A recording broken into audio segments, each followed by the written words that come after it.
Hi, welcome to Bastards of History, where we discuss some of the lesser-known bad guys of history while in a bar.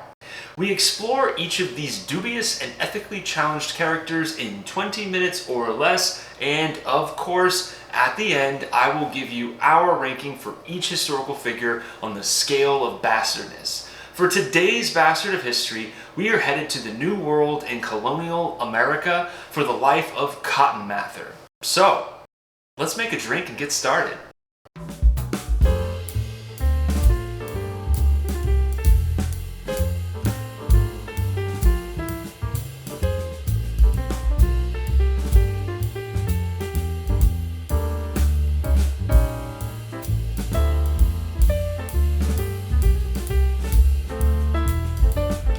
Cotton Mather was born in Boston in 1663. Back when it was a city within the Massachusetts Bay Colony, more than a century before the outbreak of the American Revolution. His father was a prominent Puritan minister named Increase Mather. Seriously, his dad's name was Increase, as in, the government has increased your taxes. I thought Cotton was an unusual first name, but it's quite a move towards normal compared to Increase. Anyway, Cotton Mather's entire family was quite prominent in the New England Puritan circuit, thus setting him up for a life of misery and contempt for his fellow man. Just kidding, but seriously, Cotton Mather was drawn to the Puritan theological circles from an early age, and he would eventually become known as the first American Evangelical. That's because Cotton Mather followed in his father's footsteps, even becoming an assistant pastor at his dad's church. He attended Harvard College at the young age of 11, and I believe that he remains the youngest person to have ever attended that institution. Unfortunately for him, and for others down the road, Cotton Mather's slight stutter and his young age fed an inferiority complex because the older students would make fun of him. It got so bad that he ended up having to withdraw from college, and he ended up being homeschooled for the rest of his education. And that's our next red flag.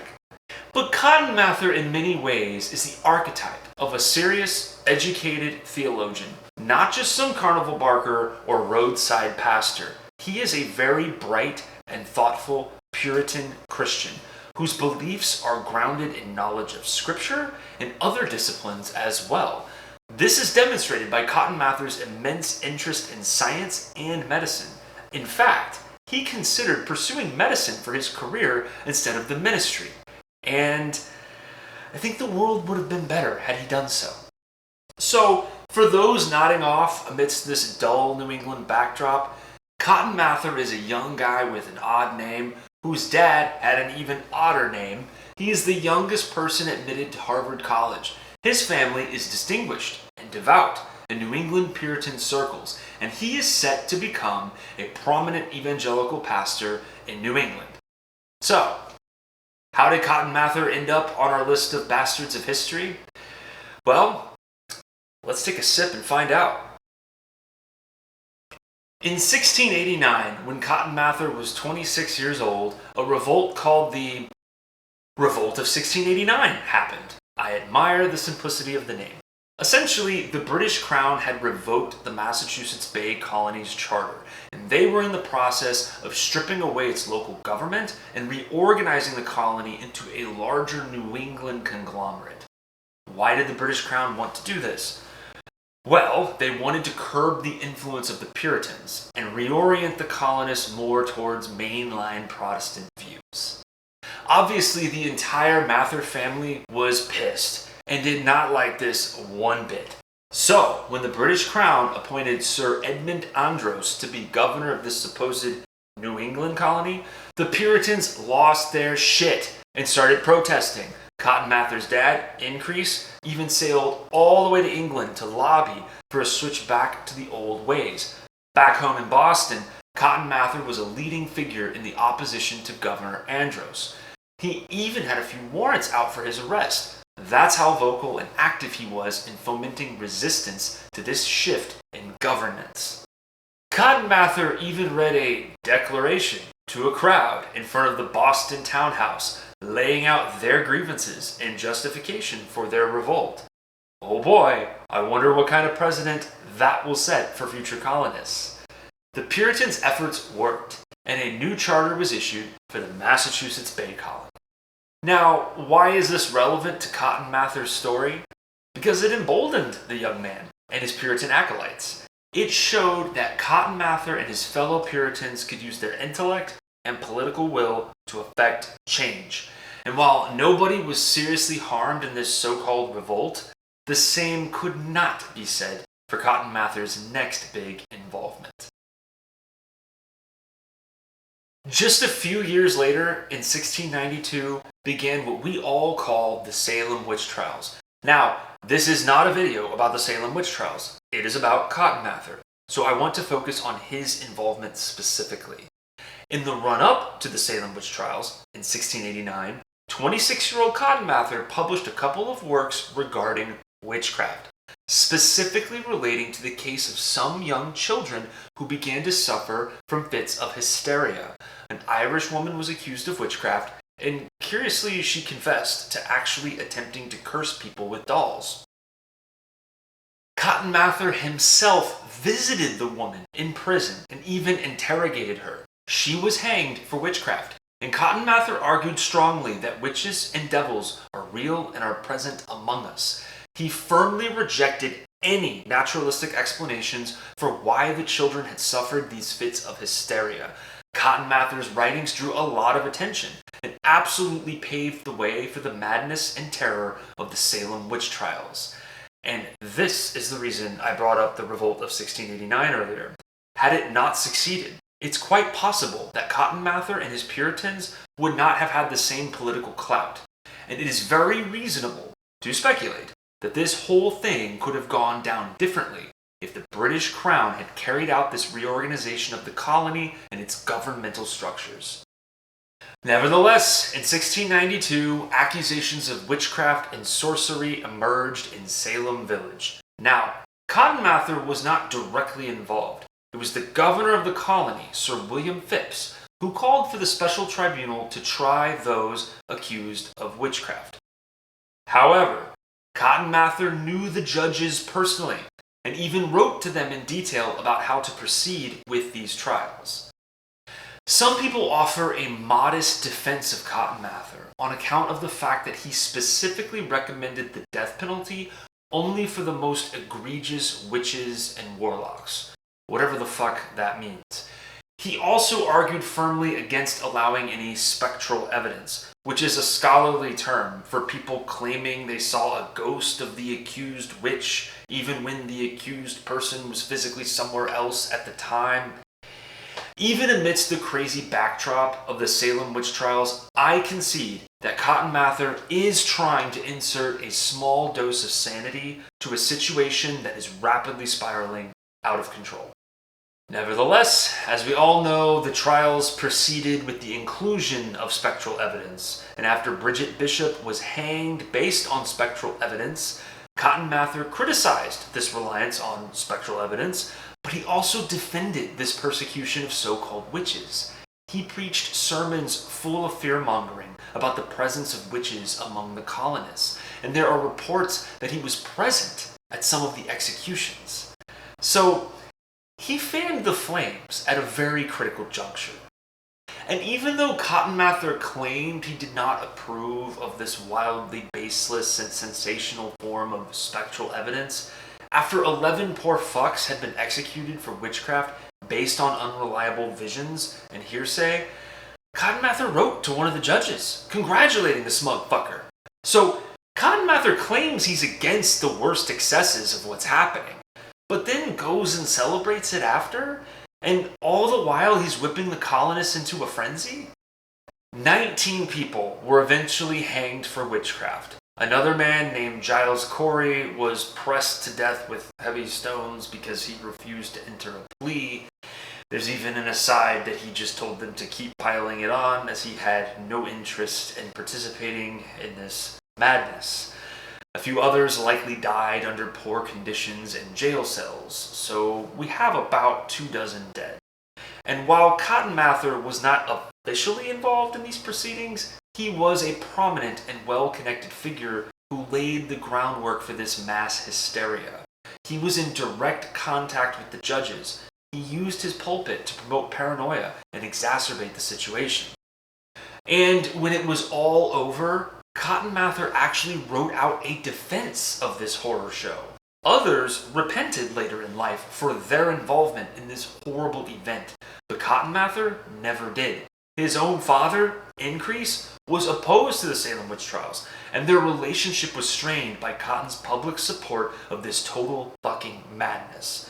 But, believe it or not, there is still a whole other side to Cotton Mather. He was an early proponent of inoculation, at a time when that was not at all a popular viewpoint. His interest in science and medicine dovetailed with his theological background, making him influential in the adoption of inoculation as a preventative treatment for smallpox. That's a very noble thing, and exactly why this smug son of a bitch should have traded his pastoral robes in for a lab coat. And while he owned 3 slaves in his life, he freed at least one of them, and he was opposed to the slave trade. He expressed genuine compassion for the African slaves, and while he was never an abolitionist, I mean, he owned 3 slaves himself, so, he felt that slavery should not be a lifetime sentence. And so, Cotton Mather does show that it is possible to hold nuanced views on the pretty glaring moral issue of slavery. Nevertheless, because he went the religious route, Cotton Mather's legacy is largely defined by the Salem witch trials. He was in a prime position to cool things down, to use his intellect and theological background to reassure his congregation, not fire them up to suspect witches around every corner. And while he claims he was opposed to the use of spectral evidence, he still celebrated and even defended the outcomes of these trials. From a legal standpoint, you can't square that logic. If you're opposed to people being convicted on the basis of, say, a person claiming a vision of a ghost, you can't then go celebrate and praise that person's execution based on the thing you're opposed to. That makes no fucking sense. If he really opposed the use of spectral evidence, then he should have opposed these executions. Instead, he wrote out a formal defense of the whole fucking shit show. Blood is on Cotton Mather's hands, and he has a double-digit body count based on pure man-made hysteria. He is buried on Copp's Hill Burying Ground in Boston's North End. And, in a bit of personal trivia, my very own grandmother once spit on Cotton Mather's grave. I do not condone defacing burial sites, but I can't say I blame her. And yes, she really did it. So, this one's for you, Granny. Cotton Mather isn't just a key figure in the Salem witch trials. His life and works also contributed to the outsized impact our nation's Puritan founders had on America. I personally know multiple evangelicals who are thoughtful, compassionate, and highly intelligent people, so please know that I am not attacking evangelicals. I am also not an atheist, so my commentary is not coming from a place of hostility towards faith. But it is worth reflecting on this, because I don't think we Americans recognize just how impactful those early Puritans like Cotton Mather were in influencing our culture and legal customs, even to this day. I'm not just talking about Thanksgiving, which is a major national holiday.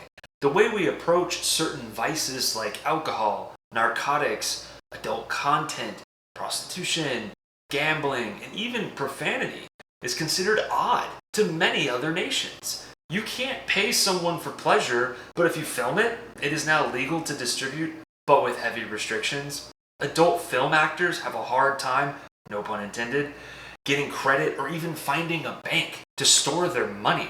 But rifle makers and pharmaceutical companies have no issue and can even be publicly traded on the stock exchange.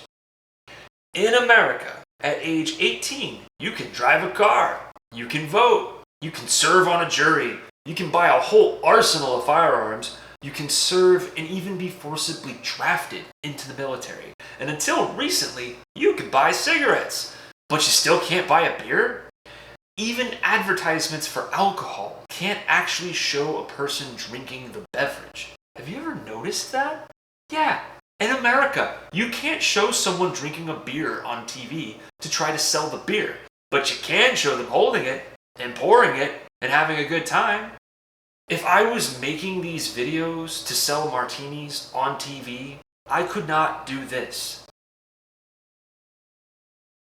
This isn't just a holdover from Prohibition. No. Try going to a liquor store on Sundays. The only way you're getting in is if you break in. And in a lot of jurisdictions, for ages and even to this day, you couldn't buy any alcohol on Sundays before a certain time of day. Why Sundays? Well, let's just say it's the same reason Chick-fil-A is always closed that day of the week. And speaking of cigarettes, that is arguably the worst vice to engage in. And yet, our government passed them out like candy during the wars, hooking our brave servicemen to something that would surely kill them if the enemy didn't. But, because there was no religious objection to it in our Puritan background, and we built a whole industry out of it, for ages we let that go. That makes no fucking sense. I won't go into every conceivable nook and cranny of our censorship laws and regulations, but there are quite a few head scratchers when it comes to how our society perceives and even polices vices and behaviors. And with all due respect to our founders, I think we should acknowledge that the Puritans contributed greatly to our weirdly wired ethical code. And perhaps it is finally time to move on from these archaic standards that have served as our moral framework. Or, at the very least, make it a bit more consistent so that it actually makes some fucking sense. So, with all this considered, what is Cotton Mather's ranking on the scale of bastardness? Well, he's kind of tough to place, honestly, because there are quite a few mitigating factors to account for when judging this puritanical prick. Nevertheless, I think he fits well as a callous charlatan. Don't agree with my ranking? Go down to the comments section and tell me why I'm wrong. And while you're down there, don't forget to hit the like button and subscribe. That way we can keep making these. And if there's someone you'd like us to cover, comment and let us know. Until next time, keep calm, drink on, and don't be a bastard like Cotton Mather.